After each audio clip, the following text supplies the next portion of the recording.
좋은 아침입니다. 하나님과 말씀과 오다시 오늘 다시 시작. 안녕하세요. 이학진 강도사입니다. 오늘 함께 묵상할 말씀은 창세기 38장에서 40장까지 말씀입니다. 오늘 본문의 중심 구절을 함께 살펴보기로 하겠습니다. 창세기 39장 20절에서 21절 말씀입니다. 이에 요셉의 주인이 그를 잡아 옥에 가두니 그 옥은 왕의 죄수를 가두는 곳이었더라. 요셉이 옥에 갇혔으나 여호와께서 요셉과 함께 하시고 그에게 인자를 더하사 간수장에게 은혜를 받게 하시매. 오늘 함께 읽을 창세기 38장을 살펴보려면 앞장들이 진행되는 맥락을 먼저 파악하는 게 중요합니다. 창세기 35장 후반부는 야곱의 첫째 아들 르우벤이 야곱의 첫 비라와 동침한 범죄의 내용을 언급하여 야곱의 쇠퇴하는 리더십과 장자의 자격이 없는 르우벤의 모습을 보여줍니다. 그리고 창세기 35장 후반부와 37장 전반부는 야곱의 족보 이야기, 즉 야곱의 아들들의 이야기를 시작하며 자연스럽게 야곱 집안의 새로운 리더십, 장자는 누가 될 것인가, 하나님의 약속은 누구를 통해서 이루어 갈 것인가 라는 내용을 중심으로 이야기가 전개됩니다. 37장의 야곱의 족보 이야기의 시작은 요셉으로서 그는 형제들에 의해 죽을 위기에 놓이게 됩니다. 이러한 상황에서 르우벤은 요셉을 구출하는 데 실패하는 반면 유다는 형제들을 설득하는 것에 성공해 요셉은 목숨은 부지하지만 애굽의 노예로 팔리게 됩니다. 장남이지만 영향력 없어 실패하는 르우벤에 비해 용서될 수는 없지만 나름의 영향력을 발휘하여 요셉의 목숨만은 살려주는 유다의 모습이 대조됩니다. 이어 애굽의 노예로 팔려간 요셉은 바로의 친위대장 보디발의 집으로 들어가게 되는 것으로 창세기 37장은 마무리됩니다. 무너진 야곱의 리더십, 장남이지만 새로운 리더십이 될 자격이 없는 르우벤, 야곱의 족보 이야기에서 처음 등장한 요셉. 이러한 맥락이라면 창세기 38장은 야곱의 족보 이야기의 중심 인물인 요셉이 애굽에서 어떠한 일을 겪게 되는지에 대해서 기록해야 할 것 같은데 창세기 38장은 유다의 이야기를 기록합니다. 이는 의도적으로 창세기 저자가 새롭게 부상하는 야곱 집안의 리더십은 다름 아닌 유다라는 것을 보여주려 한 것으로 보입니다. 그렇다면 창세기 38장은 왜 유다가 야곱 집안의 새로운 리더십이 되어야 하는가에 대한 명분을 보여주어야 한다고 할 수 있습니다.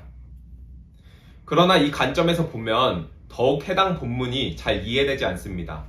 왜냐하면 유다는 동생을 팔아넘긴 자격 없는 자이며 이어지는 창세기 38장에서 유다는 가나안 사람이 되어버렸으며 그의 아들들은 하나님 보시기에 악했으며 그가 며느리를 속인 행동 또한 악했으며 그는 의도적이진 않았다 하더라도 근친상간의 죄를 범하고 있기 때문입니다.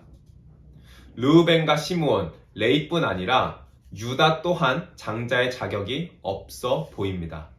또한 유다는 하나님의 약속을 이어나가는 것에는 전혀 관심이 없어 보입니다. 그러나 유다는 이러한 자신의 불신함과 죄가 드러나는 장면에서 이전에 그의 형들이 자신들의 죄악이 드러났을 때와는 다른 반응인 그는 나보다 옳도다, 즉 자신의 죄를 고백하며 낮추는 모습을 보입니다. 그리고 이러한 회심과도 같은 경험을 통해서 유다로 하여금 창세기 44장에서 베냐민을 대신하여 자신의 목숨을 내놓는 모습으로 성장하게 됩니다. 38장의 유다의 이야기를 일단락하고 창세기 39장은 다시 애굽에 팔려간 요셉의 이야기를 주목합니다. 우리에게 잘 알려진 이 본문은 요셉이 형제들에게 팔려 애굽으로 내려가며 보디발의 아내의 모함으로 인해 감옥으로 내려가는 장면을 보여줍니다.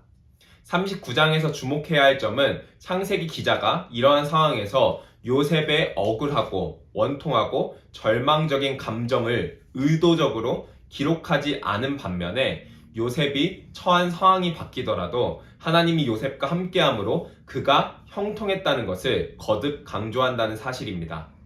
이러한 기록의 의도는 억울하고 힘듦이 없었다는 것이 아니라 하나님과 요셉의 관점에서는 다른 상황과 감정이 중요한 것이 아니라 하나님이 그를 버리시지 않으셨고 함께 하셨다는 사실이 가장 중요하였기에 이렇게 기록했다고 생각됩니다. 그는 하나님과 함께 했기에 노예든 죄수든 주어진 정황 가운데 충성되이 감당하며 형통함을 누립니다. 본문의 형통함은 인간의 좁은 시야와 계획이 아니라 하나님의 원대한 계획 안에서 하나님의 뜻이 요셉 가운데 요셉을 통해서 이루어지고 있다는 것을 말합니다.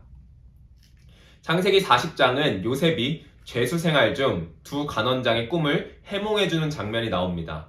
당시 고대 근동 사람들은 꿈을 신들의 계시라고 믿었기 때문에 꿈의 뜻을 알지 못하는 것은 매우 고통스러운 일이었습니다. 이에 요셉은 하나님의 영으로 말미암아 그 꿈을 해몽하였고 해몽대로 한 명의 관원장은 죽고 다른 한 명은 복직하게 됩니다. 요셉은 관원장에게 복직하게 되면 자신의 억울함을 풀어달라 요청했지만 창세기 40장 23절은 복직한 관원장이 그를 잊었다는 것을 2번 반복하여 강조하며 본문은 마무리됩니다.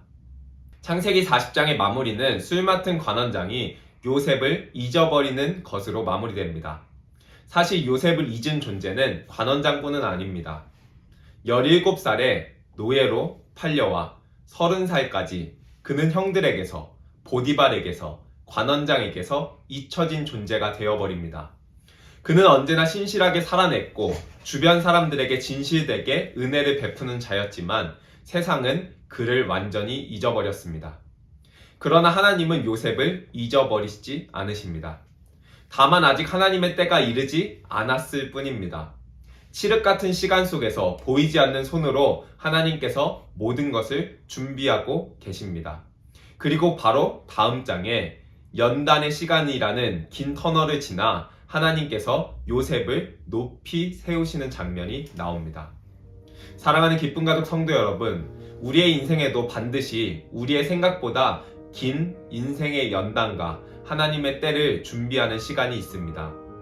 이 시간들 속에서 유일한 소망과 위로가 있다면 하나님이 우리를 절대 잊지 않으신다는 사실입니다.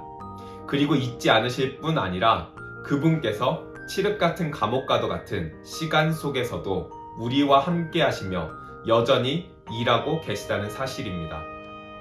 오늘 하루 이 하나님을 인식하시고 함께 살아내시며 나를 기억하시고 함께 하시는 하나님의 사랑과 신실하심에 우리의 삶을 던지시길 간절히 소망합니다.